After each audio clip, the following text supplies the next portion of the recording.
Do you mind? Do you mind? Hey, do you mind? Get out of here. Nobody wants kisses from you. Nobody wants kisses from you. Daze with Jordan the Lion begins. Hey, you. What's going on over there? Hey, look up. Hey, hey. I'm trying to say Daze with Jordan the Lion begins now.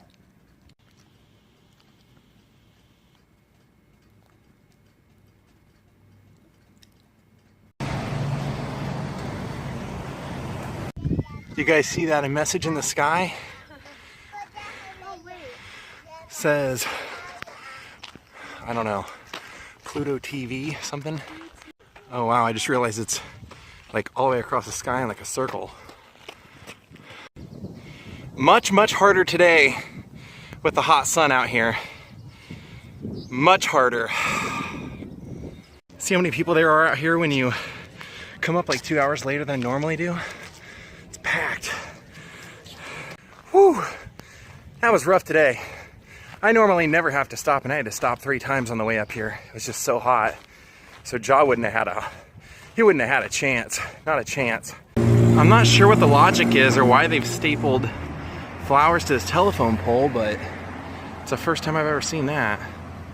So somebody just posted on my YouTube in response to my Roddy Piper video at the end of yesterday's vlog and said, hey, don't forget that 18 years ago today we lost Ravishing Rick Rude. Good point. One of the things that I love about wrestling was not so much the wrestling itself, is that, and any good stand-up comedian will tell you this too, this is something I realized when I would hang out at the Comedy Store all the time. The one bonding thing that comedians have is that they all grew up loving like 80s and 90s wrestling. And the reason is because those wrestlers, the most important part, probably even beyond the performance, was the necessity to cut a good promo and be as entertaining as you could. And my friend Kevin has a saying. He says, to him, WWE wrestling is like the new vaudeville. It's the best one-take acting that you can find, because he said, even beyond soap operas, as a wrestler, even when you're not on camera, you have to be in character for the believability. Even when you're around the fans, when you're out living your normal life, you have to be in character. But one of the things I love is that they could create the most unique and hilarious promos of all time. And Ravishing Rick Rude had one of those. I was not a big fan of him when I was a kid because I just thought he was pompous and arrogant. But over the years, him and Ric Flair have become 2 of my favorites. And one of the things that he would always say is he would come out with no shirt on, with just like this impeccable body. And he would have these airbrushed leotards of some weird thing on him. And then he would come out while his theme song was playing. He would grab the microphone and yell, "Cut the music!" And then when the music had stopped, he'd stare out at the crowd and say, "Now I want all of you South Dakota sweat hogs to take a real good look at what a real sexy man looks like. Now hit the music." And then he would do this gyrating dance. So I can't even tell you how many times my comedian friends and I have had some moment where we run into each other and we've gone, "Hit the music!" Now, especially my friend Earl Skakel, he does a really good Ravishing Rick Rude impression. And I was also thinking, and let me know what you guys think about this in the comment section below. I was thinking of having one of my friends who's a pretty successful comedian, maybe having him on the vlog, maybe talking about his career in comedy, his advice. He's written for quite a few shows. He's been on a lot of TV performances, like late night shows and stuff, and he's just, in my opinion, probably like the funniest one-liner comedian left on Instagram or anything anymore. He posted a picture yesterday while he's out doing some road gigs, and he had this gigantic smoothie, and he said, "These people are trying to health me to death." He's great. So I'm thinking of asking him if he would like to be on it. I don't want to beat a dead horse because he's been on a lot of people's podcasts talking about the same stuff, but you guys are a different audience, and I think I have better questions. So if you'd like for me to ask him, let me know who I was gonna. I mean, I have a lot of people I can ask, but primarily, I really want to ask Ian Edwards. I think he would be the most fascinating person to ask. All right, we're heading up to the park. I'm gonna flip over to the other camera here pretty soon. I'm actually gonna do straight out of the box settings. It's supposed to be good for that kind of thing, so before I even start experimenting with it, I'm just gonna like plug in my microphone and shoot with their settings and see what it looks like. And in case anybody's wondering, I changed the music in the car, so now I'm in the mindset of the band Wolf Parade. If you haven't heard Wolf Parade, go listen to them. I highly recommend My Apologies to the Queen Mary album. Sorry guys if it's super windy. I'm trying to give you a good angle here with the very first shot of the new camera, and the wind is like blowing in that direction, so I'll probably have to just turn it around, but I guess this will give us a chance to test out some of the settings and stuff. Yeah, this is straight out of the box settings and everything. I haven't really tweaked anything on it because my friend Jesse is a professional photographer for Wire Image, so he deals with these cameras all the time. And I hit him up and I said, can you look at my camera and help me get good settings on it for what I'm doing? And he's like, sure, we'll get together in a couple days. So probably adjust the settings then. But yeah, we're gonna hang out here at the park for a little bit, and then I'm gonna take you guys up to Lookout Mountain. We're actually going to Jared Leto's house, and there's a really bizarre story about that place.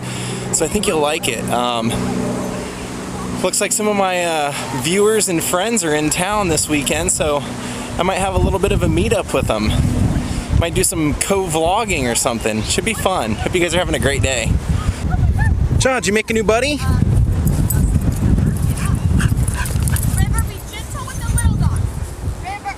Ja, Chase? Ja, Chase?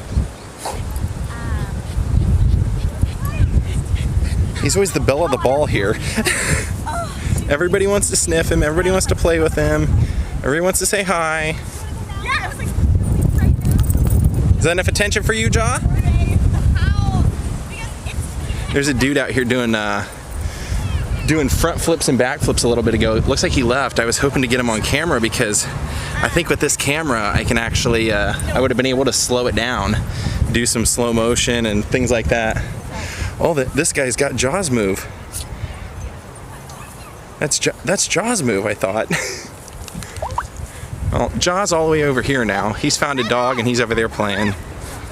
He always seems to find the prettiest woman in the park and then he befriends her dog, which is always cool.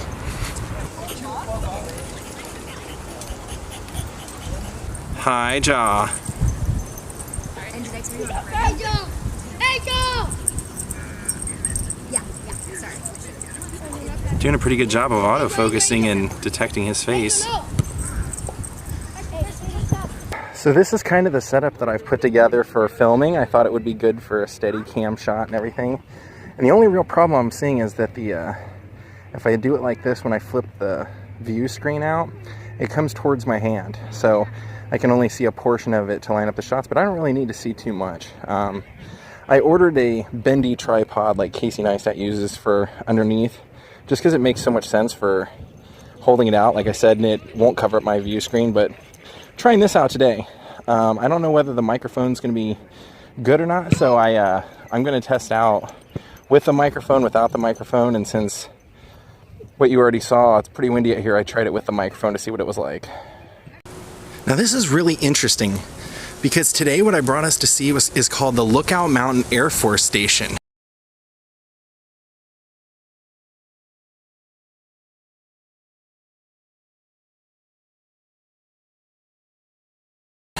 And what this was from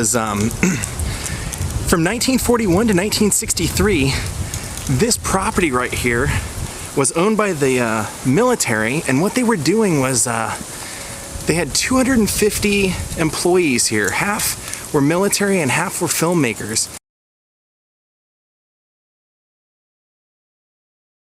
And what they were doing was pretty much every facet to the atomic age, or the atomic nuclear tests were done here. And what I mean by that is they would have departments here that did animation cells for explaining to people that would work on parts of the atom bomb, like how they worked. They would film videos here of, say, like American culture so that they could send it along to Korea so that Korea could understand American culture.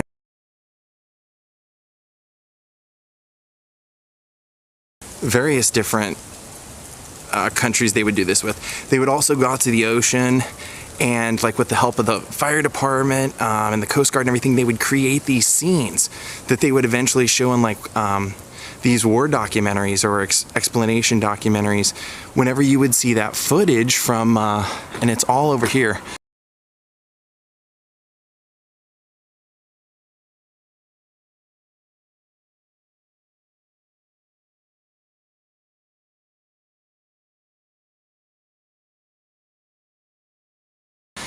Whenever you would see that footage from, like, the atomic bomb blast, that was these people. That was this group of people.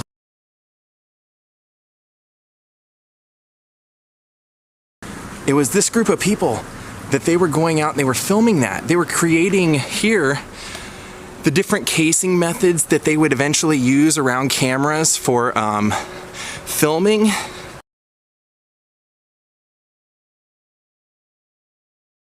So that they could film, like, on jetliners or on jets and underneath jets, and they could show the atomic blast, because all the people that worked here had what was it, basically full privilege to travel anywhere to film this stuff, and so they could get as close as to up to 2 miles away from where they were doing atomic blasts.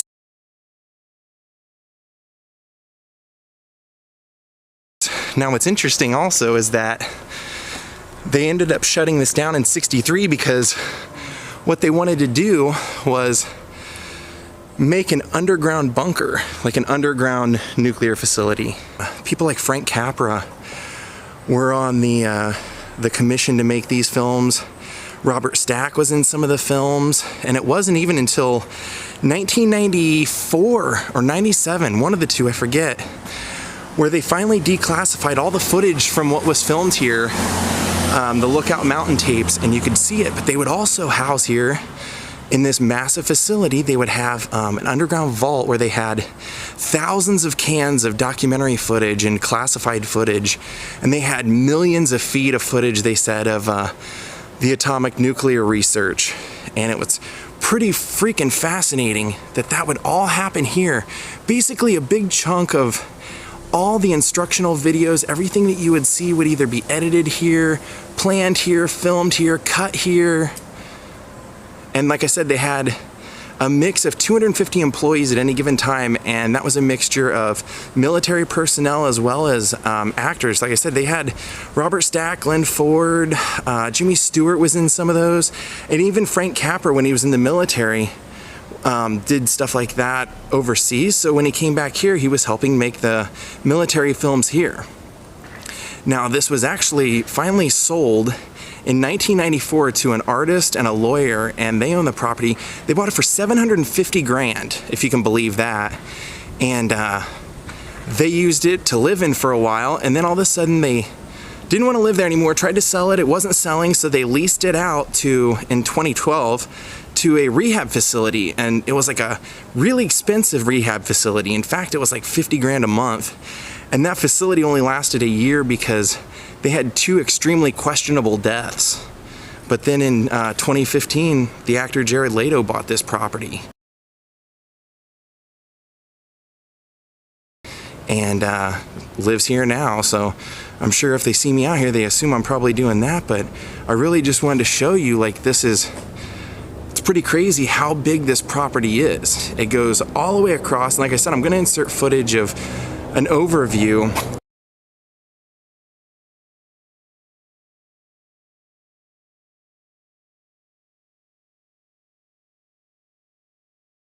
Yeah, I just thought that was so fascinating that the Air Force would have a facility up here to make movies for that era, for, you know, basically capturing, and I guess somebody could consider it possibly propaganda footage, what they were making, but it was also, you know, it was all the footage that the soldiers overseas would see to explain what was going on or explain different things, different procedures. And that would have all been done here. Give you a little bit better view of the facility. You can see a little bit over there. We'll walk along, see if we can't see some.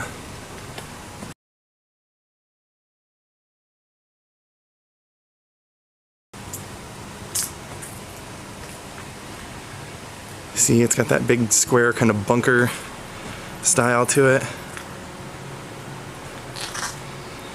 How fascinating is that? If you go on YouTube, you can actually find a few documentaries on that. The whole situation, Lookout Mountain. They actually had 7 different facilities across the country that they would do various things and house various different styles of footage. But like I said, here was where they would do like the animation for how things worked. They would do, and like the descriptions of different things.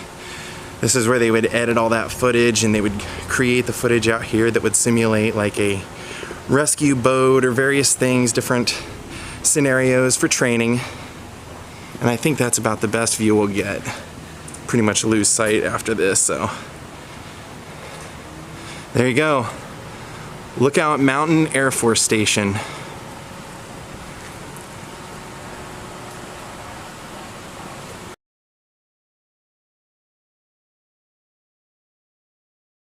Well, I do have to say that I really love this camera. I love everything about it so far. Once I kind of figure out how to set it, I think I'm going to be even more happy. And I am pretty happy with the microphone. I thought it sounded a little bit noisy at first, and then I realized what that was I had my car running with Jaw in it so that the air conditioner would be going. And that's what the vibrating sound was that it was picking up. So I think if I don't have that going, I'll be pretty happy. And once I get that new tripod to put underneath this for stabilizing it, I think I'll be really happy in the long run. Alright, I am starving. I gotta get something to eat. And we're passing by the Museum of Death right now, so that could be me if I don't get something to eat soon. And let's just do Subway, I think. 3 times today I have messed up and thought it was Friday. I don't know why I keep thinking it's Friday. But I've noticed on my path over to Subway, there was like a serious abundance of homeless people, and I couldn't really figure out why, more than usual. And then on my way back from getting my food, I've now heard 3 homeless people as I'm walking by and say, "Man, that dinner was," and then an expletive, and they meant it in a good way. And I realized there's a soup kitchen right here on my way back, and on Thursday nights they feed them. It's like a little Salvation Army kind of place. So that's why everybody's so happy, because they got dinner today. There's Mama Chella's. Gone with the wind, man. I realized a little bit ago one of the stabilizers that you're supposed to put on here I didn't have on. So the video should be a little bit better now. If you didn't see the vlog the time I went here, the Lombardi house, you should look it up, because pretty well-known guy used to take vocal lessons from these people. These were kind of like Hollywood vocal coaches. And I tell a pretty good story about when the people who own it now that have turned it into kind of a hotel, and they let weddings happen right over here, stuff like that. When they bought this place, what came with the house? Go watch that vlog. I don't remember what date it was, but the Lombardi house. This is the nightly traffic. Just about every single night from about 4 o'clock till 8 o'clock, my street is like this. And if you look around, you can probably tell at whatever point that I figure out how to do time lapses, we're gonna get some pretty cool time lapses out of this camera, I think.